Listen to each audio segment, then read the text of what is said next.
बा एसे फाग्लालै आच्छा रायजो नोंथांमोन मा मुगानि मानसि नोंथांमोना अन्थाइ मुगानि गाय बरियालै गासिबो दे हेलो जायखिया दिनैनि नैबे गोथार हाबाफारियाव नुजाफैनो हानानै जोबोद गोजोननाय मोनबाय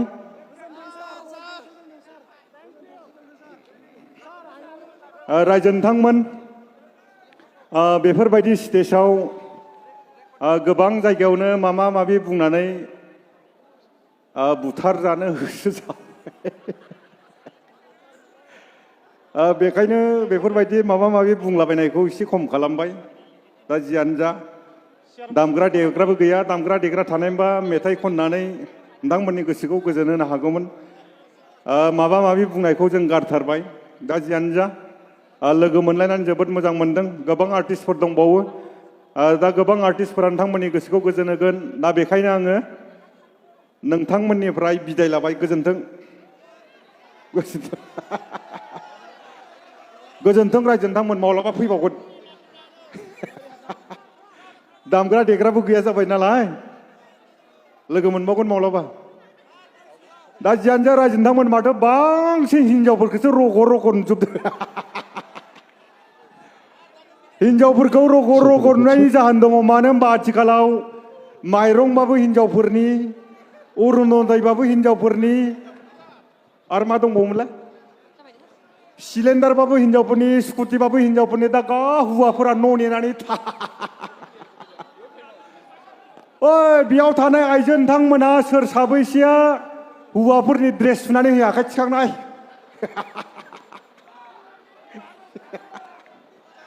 रावबो सुनानै होला जाय हिनजावफोरा हौवानि ड्रेस सुनानै होआ बिथांमोना मोनसे थान्दा दंबावो बे थान्दाया जाबाय सोरबा खखाबाव दारि गोनां लोगो मोनगोन नामा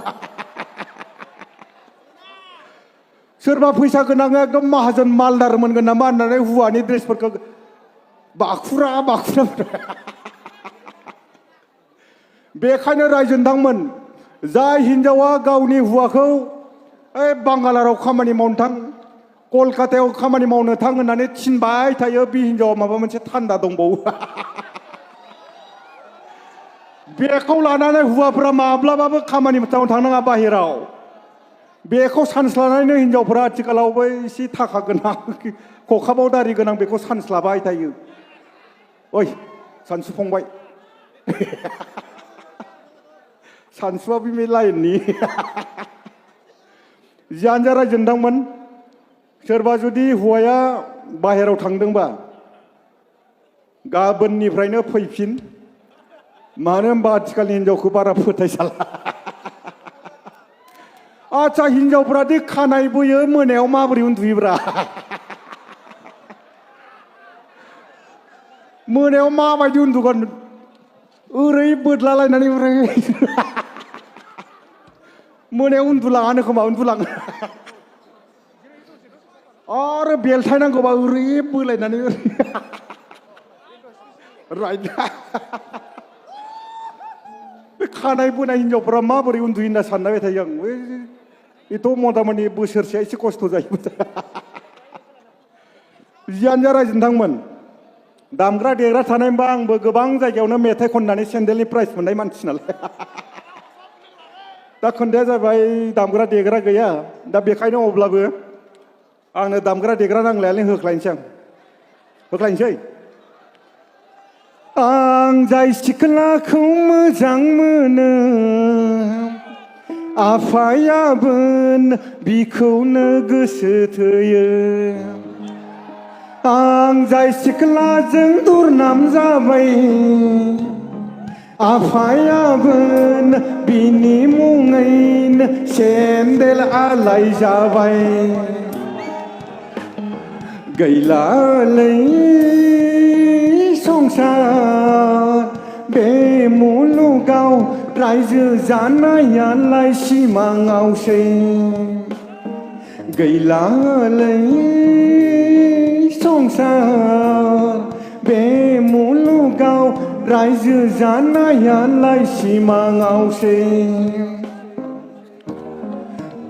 आं जाय सिख्लाजों दुरनाम जाबाय आफायाबो बिनि मुङैनो सेन्देल आलाय जाबाय दा आसिन काति बोथोर सफैबोला हेवालि दैमा सेराव दा आसिन काति बोथोर सफैबोला हेवालि दैमा सेराव सान्दोंमोन आं मोसौ हाला लाना बेसर फोनो सान्दोंमोन आं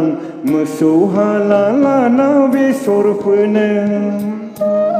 सालिया दिनैबो पार्लार गाबोनबो पार्लार फैसा जमाखौसो साफा खालामजोब्बाय सालिया दिनैबो पार्लार गाबोनबो पार्लार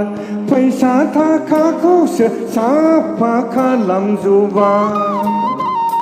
12 बोसोरजों खनसे पार्लार थांबाय बेनो मुङा जाबाय 1 नाम्बार पार्लार थांग्रा 12 बोसोरजों खनसे पार्लार थांबाय बेनो मुङा जाबाय 1 नाम्बार पार्लार थांग्रा नै थांनोसै हिन्जावालाय आइ आफानि न'यावलाय थांसालि गाननायाव आंनो होलांसालि जोमनायाव आंनो होलां थांसालि गाननायाव आंनो होलांसालि जोमनायाव आंनो होलां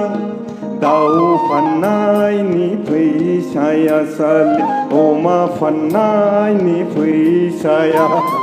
जखायसे थाइबा रग साननानै आंनो होलांसालि फाथैलाय बिसि खालाम केर केर केर केर मुस्रा सानाया गै सोरखौ नाहरनानै सानदाना केर केर केर केर मुस्रा सानाया गै सोरखौ नाहरनानै सानदाना खालतां तां खुलतां तां खालतां तां खुलतां तां सोर गिदिं गिदिं सा ओ आगै गय सेरि हाय हाय जोब्बायलै जोब्बाय ओइ जोब्बायलै दामा दामि आर्टिस्ट दंख' जोब्बाय रायजो नोंथांमोन गोबां आर्टिस्टफोर दंबावो लोगो मोनबावगोन लोगो मोननानै जोबोद मोजां मोनदों दिनैनि जेखिनि हाबाफारि बे हाबाफारिया थारैनो जोबोद मोजाङै थांबाय आसा खालामो नेक्स्ट जिखिनि प्रग्रामफोर जायो बे मोजाङै थांथों जाबाय गोबां आर्टिस्ट दंबावो लोगो मोनबावगोन बोथोराबो जोबोद थान्दा आंना जायगायाबो जोबोद गोजान बेखायनो नोंथांमोनजों गोबां रंजानो गोसो दंमोनब्लाबो दिनैनि बे हाबाफारिखौ बेखिनियावनो फोजोबबाय होननानै फोसावबाय गोजोन्थों रायजो नोंथांमोन गोजोन्थों लाभ इउ